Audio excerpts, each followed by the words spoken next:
Good morning. This is Professor S.K. Paul, Head University Department of English, Bihar University, Muzaffarpur. Today, dear students of PG, Semester 3, CC 10, Unit 1, dear students, good morning. I am going to deliver my lecture on dream and action in Yeats's poetry. The conflict that the antinomies between dream and action caused in the mind of William Butler Yeats could not be resolved in the first tradition of the pre-Raphaelites. This was the poetry together with that of Shelley and Keats and the plays of Shakespeare with which he was most familiar. It was also the tradition to which he was closest in time. As he did not have a background of coherent culture on which to base his poetry, nor a personally satisfying faith, Yeats throughout his life had to create his own systems of thought, create, in fact, the convention in which he was to write. In the introduction to A Vision, he said, I wished for a system of thought that would leave my imagination free to create as it chose and yet make all it created or could create part of the one history, and that the soul's. His speech for reality in belief and feeling was aided by his knowledge that the Romantic poets expressed faith in power of the imagination. This knowledge also strengthened his conviction that the problems of human existence would never be solved by science, and that answers would have to come from quite different disciplines. Therefore, both the philosophy and his actions were of paramount importance to him in the writing of poetry. Yeats spent many years in the study of the occult, spiritualism, magic, mysticism, and theosophy. His feelings for Ireland and for the pre-Raphaelites led him early in his life to the study and use of ancient Irish myths.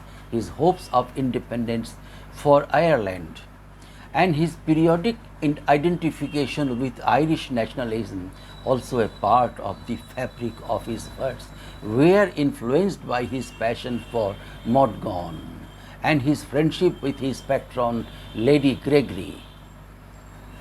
He believed the system expounded in A Vision was revealed to him by his wife's power as a medium. Thus, for Yeats, as for all poets, the pattern of his relationships,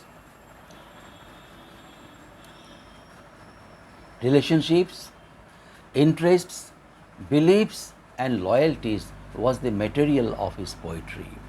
However, great poetry is always the expression of one man's personality in such a way that it is generally or universally meaningful. Magic, nationalism, and myth partly form Yeats's complex personality, and his prose writing in these areas are undoubtedly esoteric. Although it was through these studies that Yeats was able to write as he did, it is not through them that the reader appreciates his poetry. All Yeats's poetry can be enjoyed and understood when carefully read without reference to any of his prose. Yeats, in fact, took care to make his work understandable. And one of the most interesting aspects in the study of his poetry is his lifelong preoccupation with clarity, simplicity, and exactness. This clarity was the goal toward which he worked throughout his career. For Yeats, symbol was the means by which the natural and the supernatural could be fused and the antinomies be resolved. writing in many personae. He worked toward this unified expression of reality, with the result that the continuous development of his powers and his ultimate success are both rare and exciting achievements. Yeats's dedication to his art was such that to the end of his life, his conscious goals were always in advance of the poems he had completed. Yeats was a lyric poet, but his belief in and practice of active virtue, that is, following a discipline that one has forced oneself, makes his verse essentially dramatic. His first volumes of poetry express the sensibility of the pre-Raphaelites. The lyrics are slight and the emotion, incompletely realized, often expresses his indecision between the life of dream and that of action. Twilight and longing predominate in these poems. William Butler Yeats has been recognized as a great modern poet of the 20th century. W.B.Yeats calls him the finest of British poets of the modern age. Edith Sitwell, admiring his poetry, says, "It is 40 years since the earliest of these great poems gave new life to the language." G.S. Fraser, in his widely known book entitled The Modern Writer and His World, claims for Yeats the position of a major English poet and equates him with Donne, with Milton, and with Wordsworth, and considers him very greatly superior to Browning, to Tennyson, and Arnold. Further, he asserts that the poetry of Yeats would be more permanent and enduringly popular than the poetry of either T.S. Eliot or of Ezra Pound, because it is more coherent and more traditional than that of his two great contemporaries. His poetry deals with a variety of themes ranging from ancient legend, mythology, folklore, politics, history, love, and constantly creates new myths of his own. His work is uniformly good and his creations are quite extensive, and he writes with ease on themes adopted from every sphere of life. The sustained and continuous development of art and genius is the chief point in Yeats's poetry. The period of poetic activity in his case extended over 50 years, and during this long span of time, he was constantly maturing and growing different from what he was at the beginning. There is no sudden change or break in continuity, but a slow evolution, and the seeds of the future are to be found in what has gone before. The seeds that are sown in the earliest phase gradually sprout and come to fruition in his later phase of poetry. Moreover, the collected poems from an organic whole, where each poem lights up its predecessors and is in turn illuminated by its successor. All obscurities disappear if Yeats's poetry is read as a whole, and such reading gives an aesthetic pleasure such as is derived from the writings of even a few of the greatest poets. The gradual evolution is one of the chief features of Yeats's poetry. His early poetry is romantic, while the later one is realistic, both in theme and treatment. He began by producing poems in the pre-Raphaelite romantic tradition. Their early poems are openly escapist, and their dreamy atmosphere is accentuated by rhythms The use of Irish mythology and folklore electrified all Europe. It had a rare fascination for those who were fed up with overworked classic myths and legends. They became aware of a new lyrical voice that had a fey quality, a wild tenderness, something which was wanting to their souls. That is why Yeats was called the last of the great romantics. But he was soon tired and dissatisfied with this romanticism, and the dissatisfaction kept increasing with his advancing age because of his enjoying a long life full of complexity, passion, and variety of experience. He could impart his poems masculine vigor and solidity which neither Keats nor Shelley nor Wordsworth could do. With the turn of the century, Yeats changed into a great 20th century realistic poet from the 19th century Romanticism. His later poetry is nakedly real in character. It is even brutal, coarse, and throwing with manly vigor. There is a more and more approximation to speech rhythms and colloquial diction. Natural words in a natural order are his aim and ambition now. There is no decoration or exaggeration in style. It is made terse of epigrammatic force and sublimity, but it is rich and complex. The simplicity of form is accompanied by the profundity of thought. The uniformly high standard of work is maintained even in the poems of the last phase. Such sustained evolution and uniformity of production is uncommon indeed. As Yeats was caught between two worlds of romanticism and modernism, this ambivalence in his personality is reflected in his poetry. Thus,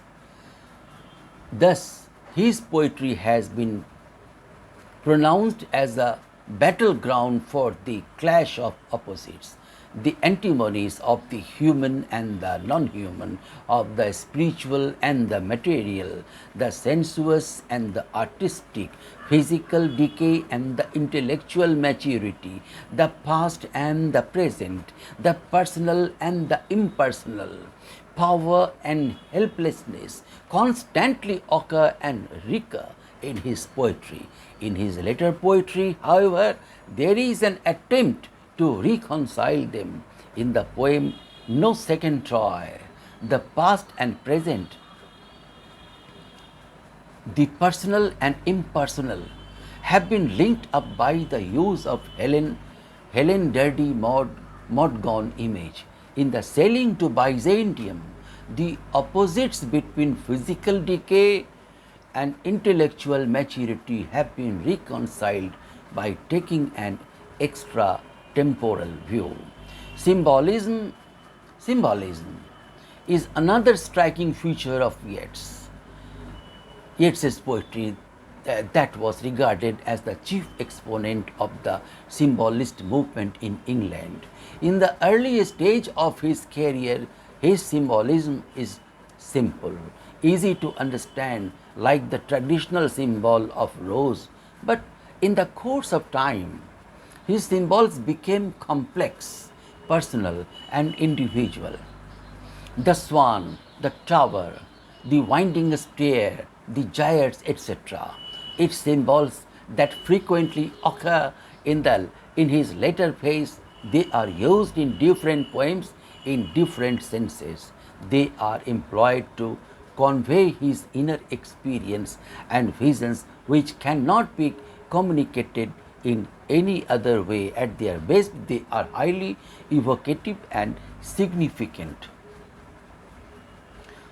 With advance of age and gathering of experience, Yeats acquired complete command over his material and could move quite easily from one dissimilar concept to another, and also compress vast possibilities within the compass of short lyric. In the poem Leda and the Swan, the whole ages of history from hoary antiquity to the present age have been compressed. In this way, his lyrics acquire richness and force of personally felt emotion. The poem The Second Coming owes its intensity to Yeats's prophetic vision. Yeats has been regarded as a great myth maker.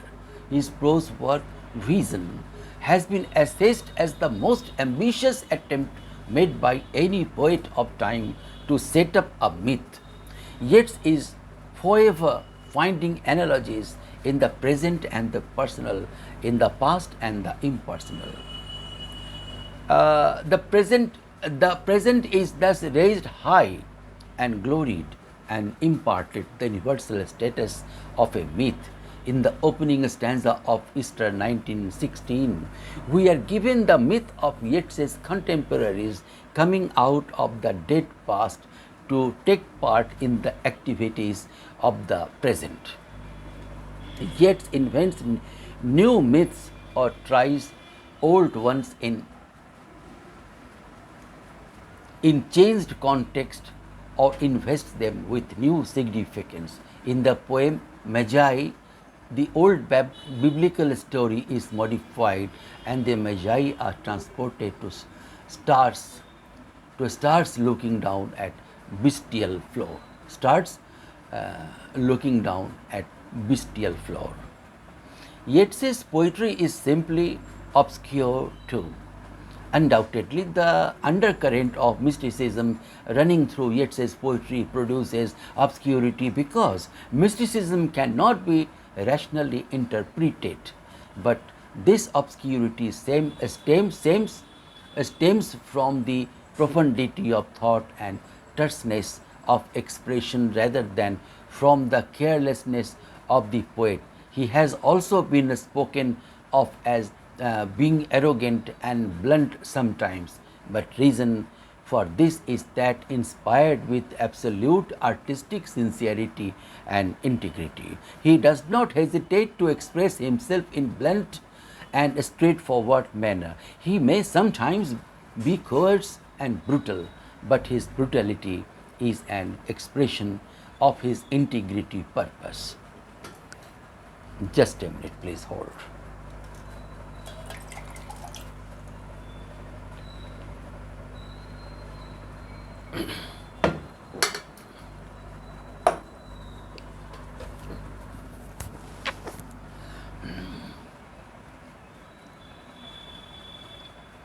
Yeats was a great metrist,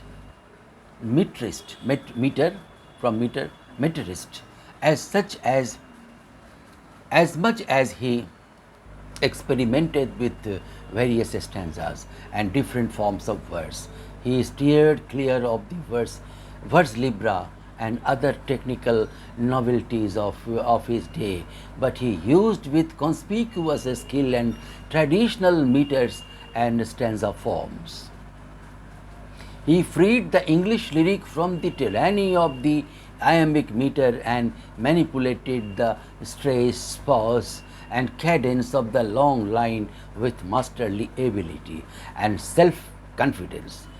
He specialized in octosyllabic couplet and brought out its colloquial possibilities. He made his stanza patterns correspond with flow of thought and emotion. Use of hyperboles can be taken as one of his poetry's features. Phrases like a tattered coat upon a stick. A tattered coat, it is about the old man, about an old man. Old man is like a tattered coat upon a stick, linen thing and tattered. Blood and mine, dragon ridden, etc. are hyperbolic. Such phrases, being overworked, become wearisome and sound hollow. Yeats's poetry does not follow contemporaneity. There are few references to factories, railways, airplanes, screaming engines, automobiles, etc., which are a part and parcel of modern life. In ignoring modern contemporary scene, he ignores much of his own experience. At times, when he attempts to incorporate a contemporary reference into his verse requiring the exploitation of modern imagery, the result is unhappy. Thus, modern war is not adequately pictured in the poem Lapis Lazuli. In a democratic age, he champions the cause of aristocracy and defends their tradition, and in the age of industrialism, he extols the rural way of life. He is thus strangely indifferent to the trends of modern life, while contemporary poets have been influenced thereby in their verse. With his old age progressing ahead, he isolates himself from the world, and the spiritual isolation made his later verse inhuman in tone. He does not share in the sorrows and sufferings, joy and pleasures of the world. He is warm of heart and human toward personal friends, but he certainly lacks the modern humanitarian spirit. He rejects most of the things which the modern world believes in and feels for, and hence his poetry sounds inhuman, distant and remote, as if he were a voice from afar. Features following his last poems deal with extremes of everything, and there is too much of blood, dust and mud. There we have the glorification of violence and war, the celebration of sexuality, the same inner emptiness revealed either in an expression of personal futility or in the insistence upon a hysterical and nihilistic exaltation. Some of these poems might have a barbaric beauty and splendor, but it is a splendor of desolation and emptiness, a cold, inhuman beauty of a political, personal satire on a ballad of violence. All these excellent characteristics attends him as the great poet of all the time. There are some aspects what literary critics have said about W.B. Yeats. The nervous, a critic called Richard L. Mann, in his book Yeats, The Man and the Masks, in 1948. This book was written published in 1948. Yeats, The Man and the Masks. Richard L. Mann says about W.B. Yeats, the nervous romantic sighing through the reeds in the 80s and 90s, and the worldly realist plain speaking of the 20s. We have the businessman founding and directing the Abbey Theatre in the broad day, the wan young skelt haunting the twilight, and the occultist performing nocturnal incantations. We can choose between the dignified Nobel Prize winner and senator of the Irish Free State and their successors, the libidinous old man and the translator of the Upanishads. Richard L. Mann says about W.B. Yeats, it is his critical view. And Michael Faherty, he says, although Kavanagh argues that Yeats was much more a product of urban English culture than of rural Irish culture, critics in the 1960s began to wonder whether Yeats did not belong to Sligo after all, or at least country Sligo as it was in the late 19th and early 20th centuries. Michael Faherty wrote in his book The Poetry of W.B. Yeats. Michael Faherty, in the book The Poetry of W.B. Yeats, further quotes, it soon became clear to Yeats that the poetic tradition as it was being passed on to him through Ferguson and O'Grady was more of a middle class English literary tradition than an Irish folk tradition, and that his source would have to be the folk themselves rather than the collections currently available. So, Michael Faherty told in his book The Poetry of W.B. Yeats. In the same book, he further writes, what Yeats had managed to do in both his revivalist and post-revivalist years was to persuade his readers that Irishness had something to do with the hatred of the modern world, especially as it had expressed itself in England during the Enlightenment and the subsequent Industrial Revolution. Seamus Dean, he wrote in Celtic Revivals in 1985 about W.B. Yeats.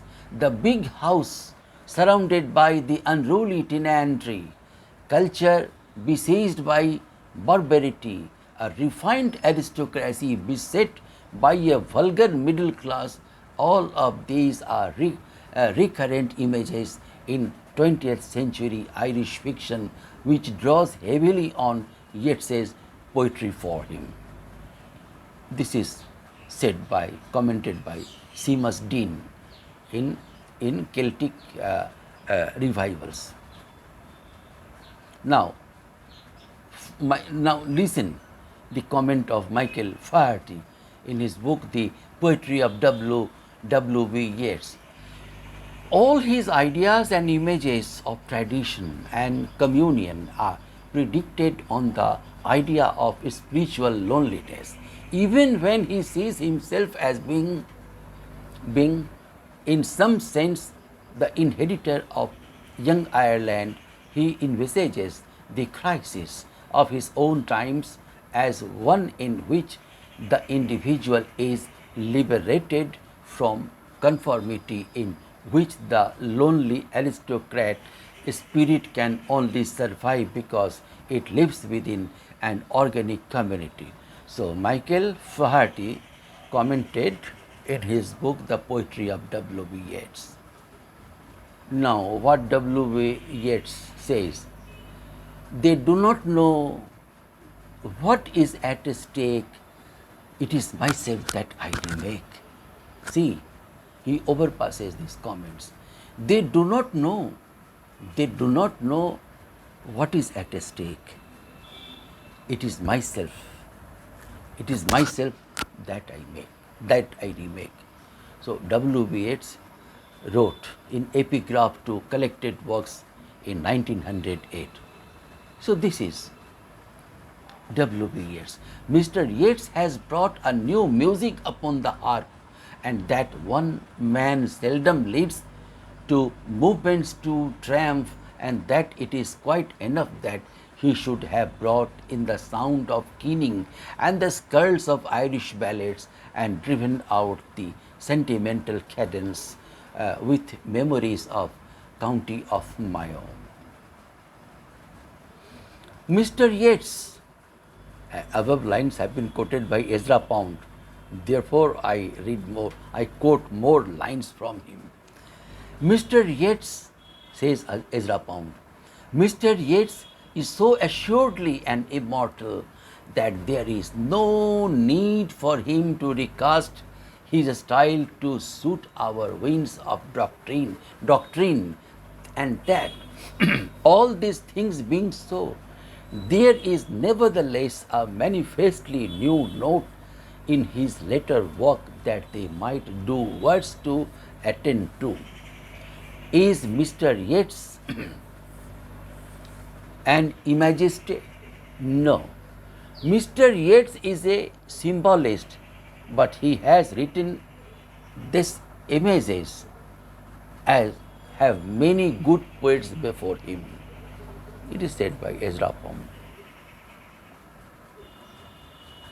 Now, what Edmund Wilson says on comments on W.B. Yeats. Edmund Wilson, in his book Axel's Castle, it was published in 1931. Racine, Molière, Congreve, and Swift ask us to be interested in what they have made. Musset, Byron, and Wordsworth ask us to be interested in themselves, and they ask us to be interested in themselves by virtue of the intrinsic value of the individual. They vindicate the rights of the individual against the claims of society as a whole, against government morals, conventions, academy, or church. The romantic is nearly always a rebel. It was said by Edmund Wilson in his book Axel's Castle.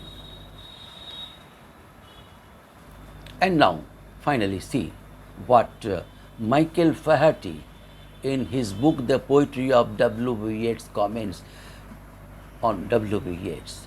Naturalism was simply a temporary swing in the opposite direction back to neoclassicism and its interest in society and its belief in scientific objectivity that only led, of course, to another swing of the pendulum and another romantic rebellion or the movement that is usually called symbolism. However, this second rebellion was quite distinct from the first. While the romantics rebelled by going out into the world and trying to discover something other than the middle class society they had rejected, the symbolists simply shut their doors and pretended it did not exist. Now it is over. This sort of discussions can never be over, but to maintain the time limit to the time limit of a class, just I have to end it now. Thank you. Thank you, students.